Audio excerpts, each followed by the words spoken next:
اب میں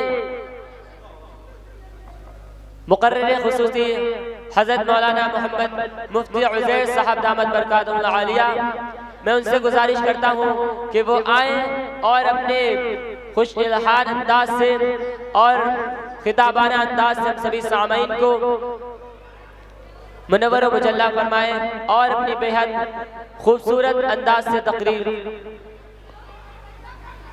میں ان کے استقبال میں چار میں سے حاضر کرتا ہوں کہ زمزم و کوثر و تسنیم نہیں لکھ سکتا، رب کے محبوب کی تعظیم نہیں لکھ سکتا۔ زمزم و کوثر و تسنیم نہیں لکھ سکتا، رب کے محبوب کی تعظیم نہیں لکھ سکتا۔ اور میں اگر 7 سمندر بھی نچوڑوں راحت، میں اگر 7 سمندر بھی نچوڑوں راحت، پھر بھی آپ کے نام کی ایک میم نہیں لکھ سکتا۔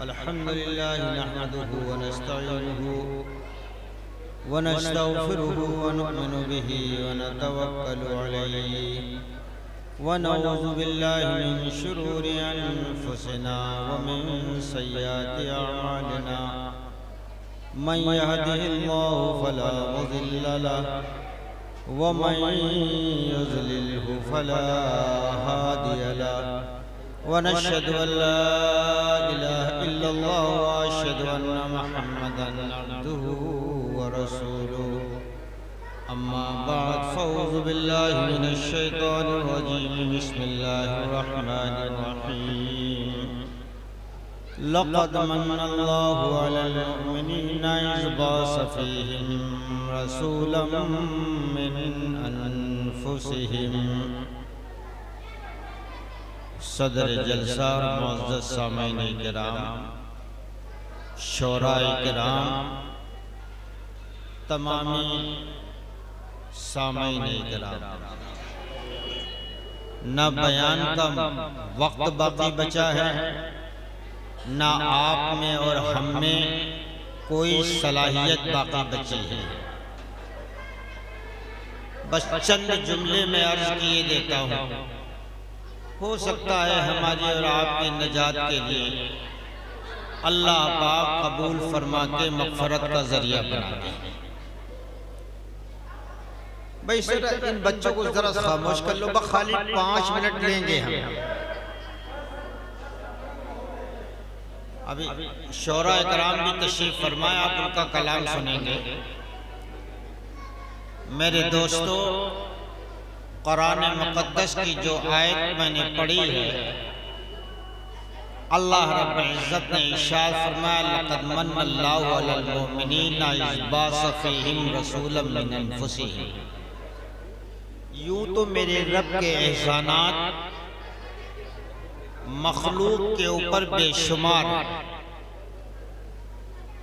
وَإِن تَعُدُّوا نِعْمَتَ اللَّهِ لَا تُحْصُوهَا۔ اگر یہ مخلوق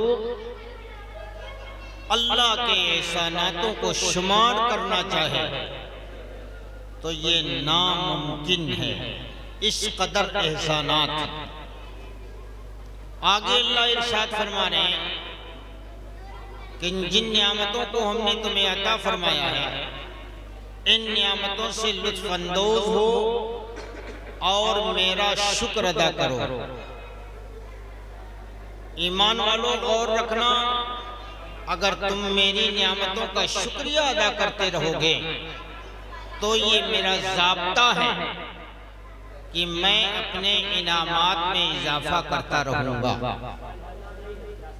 اور ابدی زندگی جو اصل زندگی ہے ایمان والے کی، جسے اصل زندگی کہنا ہی ضروری ہے۔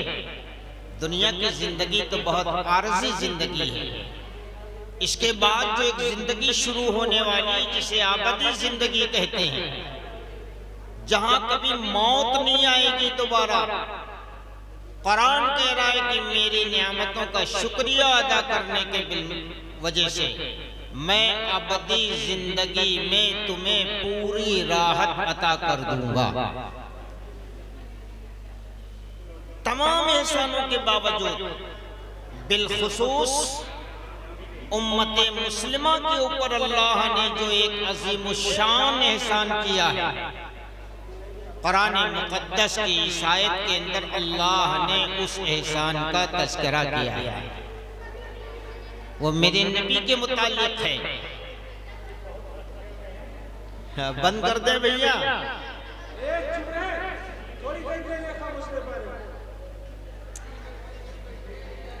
ایسے میں کچھ ہو نہیں سکتا ہے۔ بہرحال حافظ جی بھی سوچیں گے کہ میں نے بلایا تھا تو مفتی صاحب نے 10 منٹ بھی نہیں دیا، تو بس 2-4 منٹ 2-4 باتیں بھی عرض کر دوں۔ ابھی مولانا توحید صاحب نے ایک سوال پوچھا تھا اور مجھے 100% یقین ہے کہ پوری مایوسی ہوئی ہے۔ پوچھا تھا کہ آپ صلی اللہ علیہ وسلم کے نانا کا نام، آپ صلی اللہ علیہ وسلم کی نانی کا نام، اتنا بڑا مجمع جس میں ہر عمر کے لوگ موجود تھے، شاید مجھے یقین غالب ہے کہ اگر میں وہ سوال پھر سے دہرا دوں تو ممکن ہے کوئی 1-2 صاحب ہو سکتا ہے نکل آئیں جو ان سوالوں کا جواب دے دیں۔ میں کہنے والا تھا کہ مولانا آپ یہ سوال نہ پوچھیں، معاشرہ اتنا بگڑ چکا ہے، اگر اس کی جگہ پہ مولانا نے پوچھا ہوتا کہ پاکستان کی کرکٹ ٹیم میں کھلاڑی کتنے ہیں تو شاید 10 سال کا بچہ کھڑا ہو کر کے پاکستان سے شروع کرتے ہوئے ویسٹ انڈیز کے تمام کرکٹر کی پوری اتہاس بتا دیتا۔ یہ معاشرہ ہے۔ اللہ نے فرمایا کہ اے ایمان والوں، میں نے تمہاری طرف ایک نبی بھیجا ہے جو میری تخلیق میں سب سے زیادہ قیمتی ہے، اور اس نبی کو میں نے بے مقصد نہیں بھیجا ہے، ایسے نئی دنیا کے اندر مبعوث کر دیا۔ میں نے اپنا سب سے زیادہ پسندیدہ قانون جسے اللہ کا دین کہا جاتا ہے، وہ اپنا محبوب دین میں نے اپنے نبی کو دے کر کے تمہاری طرف مبعوث کیا ہے۔ وہ تم کو میرا پیغام پہنچاتا ہے، اور خوب اچھی طریقے سے یاد رکھنا، ما آتاکم الرسول فخذوا وما نہاکم عنہ فانتہوا۔ میرا نبی تمہیں جس چیز کا حکم دے دے اسے مضبوطی کے ساتھ اپنی زندگی کے اندر داخل کر لو، اور جن چیزوں سے میرا نبی تمہیں منع کر دے قطعی طور کے اوپر بھول کر کے بھی ان امروں کی طرف قطعی جانے کی کوشش مت کرنا، ورنہ تم نافرمانوں کی لسٹ میں ہو جاؤ گے۔ میں نے قانون زندگی دے کر کے بھیجا ہے اپنے نبی کو۔ آج دنیا کی یہ مسلمان قوم وہ واحد قوم ہے جسے پیدائش سے لے کر کے موت تک پورا نظام زندگی اس کے سامنے نبی کی سنت کے انداز پر موجود ہے۔ کوئی قوم نہیں ہے ایسی جو کھانے کے آداب، اس کی سنتیں اور اس کے مستحبات کو بتا سکے۔ پوری دنیا کھانا کھاتی ہے، جانور بھی کھانا کھاتا ہے۔ قربان جاؤ اس نبی کے اوپر جس نے دنیا میں تشریف لا کر کے امت کو بتا دیا کہ اس انداز پہ کھانا تمہارے لیے کھانا ہے۔ فائدہ کیا ہوگا؟ پیٹ تو بھرنا ہی بھرنا ہے۔ اگر طریقے نبی کے اوپر کھانے کو کھایا گیا تو وہ ہمارے لیے باعث نجات اور باعث اجر بھی بنے گا۔ پوری دنیا استنجا پاخانہ کرتی ہے، لیکن میرے نبی حضرت محمد صلی اللہ علیہ وسلم نے امت کو استنجا بھی کرنے کا سلیقہ سکھا دیا کہ اس طریقے سے ایک ایمان والے کو استنجا کرنا ہے۔ پوری دنیا اپنے ازدواجی زندگی میں منسلک ہو کر کے اپنے بیوی بچوں کے ساتھ زندگی گزار رہے ہیں، لیکن ان کے پاس مستقل کوئی تعلیم سماوی موجود نہ ہونے کی وجہ سے بیوی اپنے شوہر کے حقوق سے ناواقف ہے۔ وہ نہیں جانتی ہے کہ شوہر کے حقوق کیا ہیں، اور ان کی ادائیگی میں ہمیں ملنا کیا ہے؟ پوری زندگیاں گزر گئی، شوہر اپنی بیوی کے حقوق کا علم اسے نہیں ہے۔ ہائے افسوس، یہ دوسری قوموں کا حال تھا۔ آج مسلمانوں میں بھی بہت ساری خواتین ایسی ہیں جن کو اپنے شوہروں کے حقوق کا قطعی پتہ ہی نہیں ہے۔ اپنے بچوں کی پرورش کرنے کا دینی تہذیب ان کے اندر پائی ہی نہیں جاتی ہے، بس بیچاری زندگی گزار رہی ہے۔ شوہر اپنی بیوی بچوں کے ساتھ زندگی گزار رہا ہے، ان کا پیٹ پال رہا ہے، اور اپنے نفس کو ہم اطمینان دلا رہے ہیں کہ ہم اپنے بیوی بچوں کا حق ادا کر رہے ہیں۔ خوب اچھی طریقے سے سمجھ لو، اپنی اولادوں کو اچھے کپڑے پہنا دینا، اچھے مکانات میں رہنے کے لیے اس کی آشائش کا انتظام کر دینا، اعلیٰ اسکولوں کے اندر اس کے ایڈمیشن کر کے اس کو تعلیم دلا دینا، عمدہ قسم کے کپڑے پہنا دینا، یہ بچوں کے حقوق کی ادائیگی نہیں ہے۔ بچوں کے حقوق کی ادائیگی کا وصول جناب محمد رسول اللہ صلی اللہ علیہ وسلم نے امت کو بتا دیا ہے، اور کل قیامت کے دن ہم سے یہ پوچھا بھی جائے گا، سارے حقوق کا سوال ہوگا، ماں باپ کے حقوق، پڑوسی کے حقوق، وطن والوں کے حقوق، اپنی اولاد کے حقوق، بیوی بچوں کے حقوق، مساجد اور مکاتب کے حقوق کی بھی باز پرس ہوگی۔ آج مسجدوں کا حق ہماری ذات سے نہیں ادا ہو رہا، مدرسوں کا حق نہیں ادا ہو رہا، تو میرے دوستوں، میرے بزرگوں، مختصراً یہ بات کہنی ہے کہ اللہ نے جناب محمد رسول اللہ صلی اللہ علیہ وسلم کو ایک دین دے کر کے بھیجا۔ جو شخص بھی محمد رسول اللہ کے لائے ہوئے دین کی پیروی کر لے گا، قرآن اس کا متشاہد ہے کہ ہم تمہیں دنیا کے اندر بھی عزت عطا کر دیں گے، اور مرنے کے بعد ابدی زندگی بھی تمہاری کامیاب کر دیں گے۔ اور جو افراد غفلت میں رہ کر کے نبی کی تعلیم کو سیکھنے کی کوشش نہ کی، یا جانتے ہوئے بھی نبی کے لائے ہوئے دین میں کوتاہی برتی، قرآن کہہ رہا ہے تو خوب اچھی طریقے سے سن لو، ایک دن تمہیں پلٹ کر کے میری طرف پھر لایا جائے گا، تب ہم تم سے پوچھیں گے، جب یہ سورج سوانیزے پہ ہوگا، پوری انسانیت حشر کے میدان میں جمع ہوگی، تب ہم تم سے پوچھیں گے، سب سے پوچھیں گے، ایک عالم سے بھی پوچھا جائے گا، جاہل سے بھی پوچھا جائے گا، ایک صاحب ثروت سے بھی پوچھا جائے گا، اور قلہ سے بھی پوچھا جائے گا۔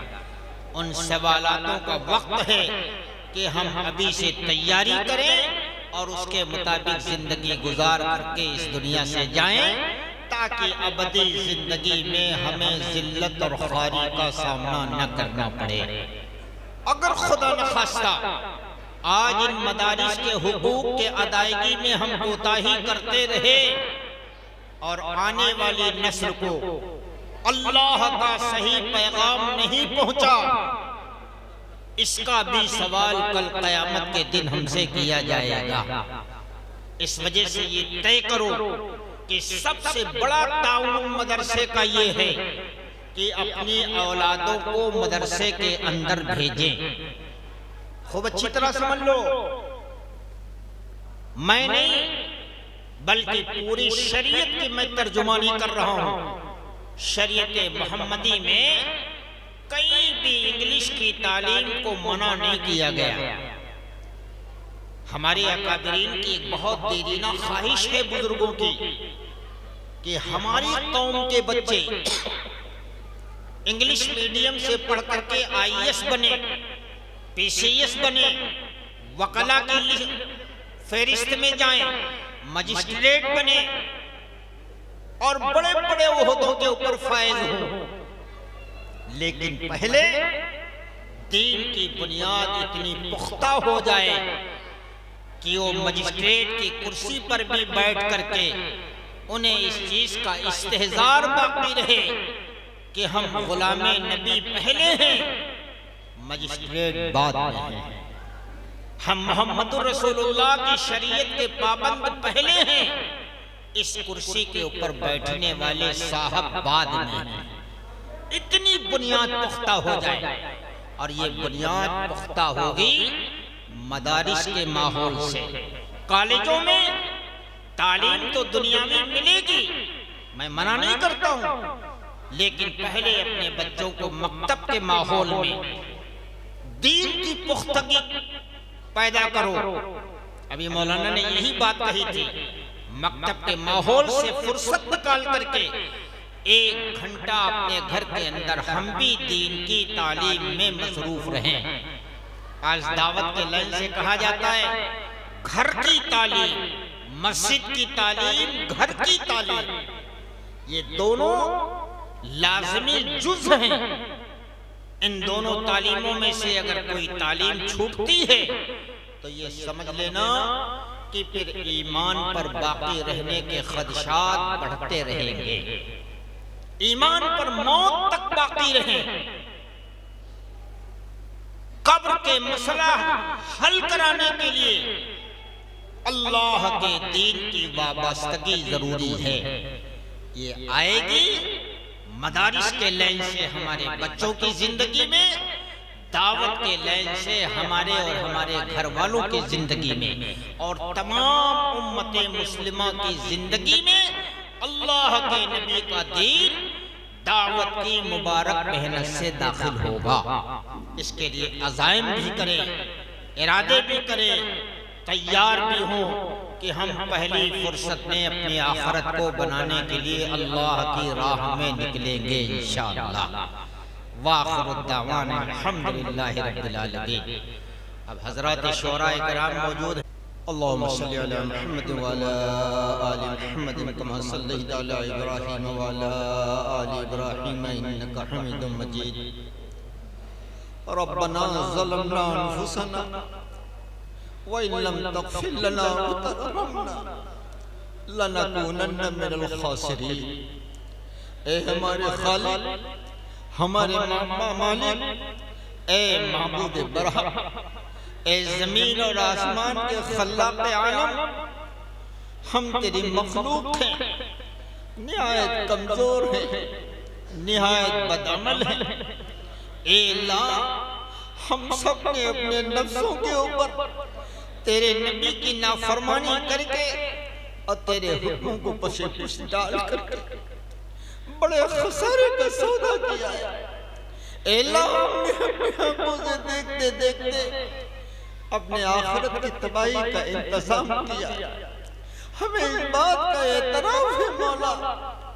اے بہت زیادہ معاف کرنے والے، اے کریموں کے کریم، اے رحیموں کے رحیم، اے ہر حال میں مدد کرنے والے رب، اے اللہ، ہم تیرے سیاکار بندے ہیں، گنہگار بندے ہیں، مگر تیری توحید کے قائل ہیں، تیرے نبی کی رسالت کو قبول کرنے والے ہیں، آخرت پہ ایمان رکھنے والے ہیں۔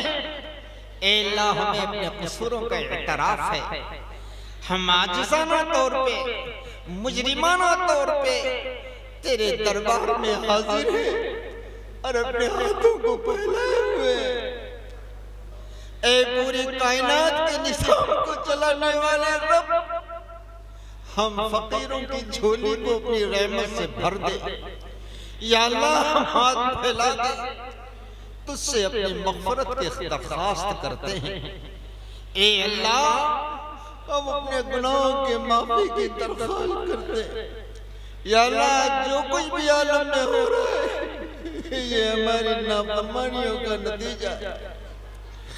اے اللہ، تو قدرت والا ہے، طاقت والا ہے۔ اے اللہ، تو نے ابابیلوں سے اپنے گھر کی حفاظت کر لی تو وہی طاقت والا ہے۔ اے اللہ آگ کے ماحول میں ابراہیم کی تو نے حفاظت کر لی۔ اے اللہ مچھلی کے پیٹ میں حضرت یونس کی حفاظت تو نے کر لی۔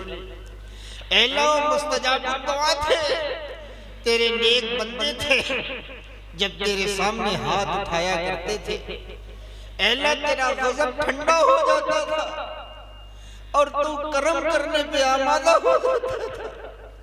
اے اللہ ہم میں کوئی وہ شخص باقی نہ رہا، ہم خود بھی اتنے بدعمل ہو گئے کہ اے اللہ ہمارے لیے دروازوں کو بند کر دیا۔ مولا اپنی رحمت سے مغفرت کے دروازوں کو اس امت پر کھول دیجئے۔ یا اللہ یہ تیرے نبی کی وہ لاڈلی امت ہے جس امت کو امت بنانے کے لیے تیرے نبی نے پتھر کھائے ہیں، ظلم و ستم سہے ہیں، ہر قسم کی تکلیف اے اللہ آج امت اسی امت کو زمانہ نے کس حال میں پہنچا دیا ہے۔ ہمیں اعتراف ہے کہ ہماری بدعملی کا نتیجہ ہے، لیکن اے اللہ اس کریم النفس نبی کے صدقے طفیل اس امت پر رحم فرما دے، ہم سب کے گناہوں کو معاف فرما دے۔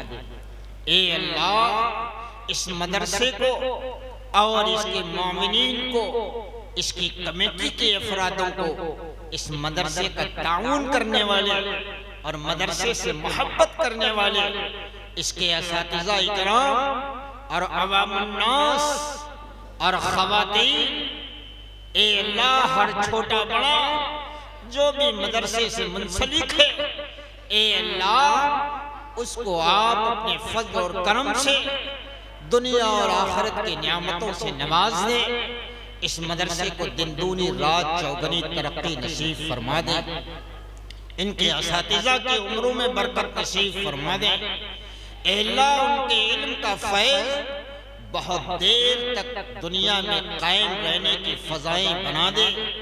اے اللہ اپنی رحمت سے اس مدرسے کو حاسدوں کے حسد سے محفوظ فرما لے، ظالموں کے ظلم سے محفوظ فرما لے، شرپسندوں کے شرور و فتن سے محفوظ فرما لے۔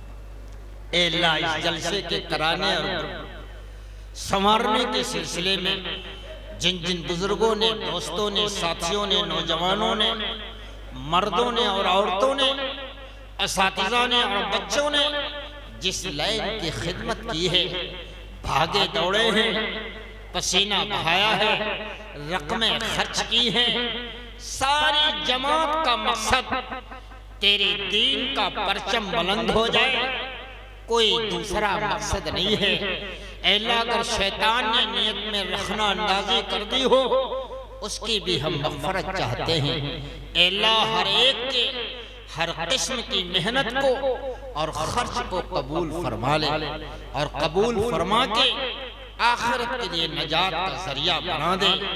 اے اللہ اپنی رحمت سے ہمارے قصوروں کو معاف فرما دے۔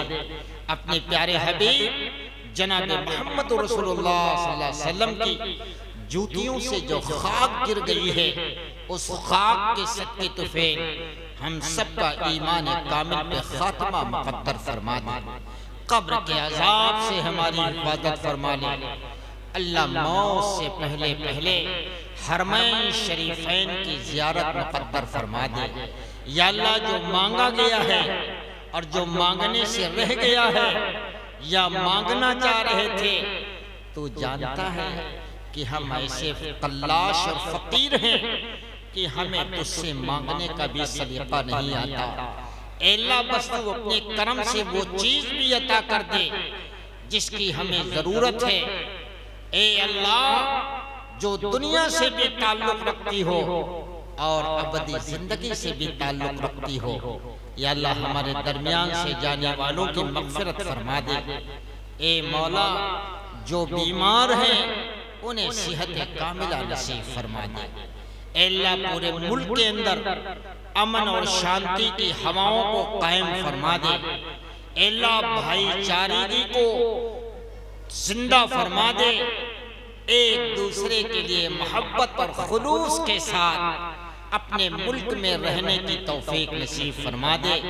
صلی اللہ تعالی علی خیر خلقہ محمد و آلہ و صحبہ اجمعین، آمین برحمتک یا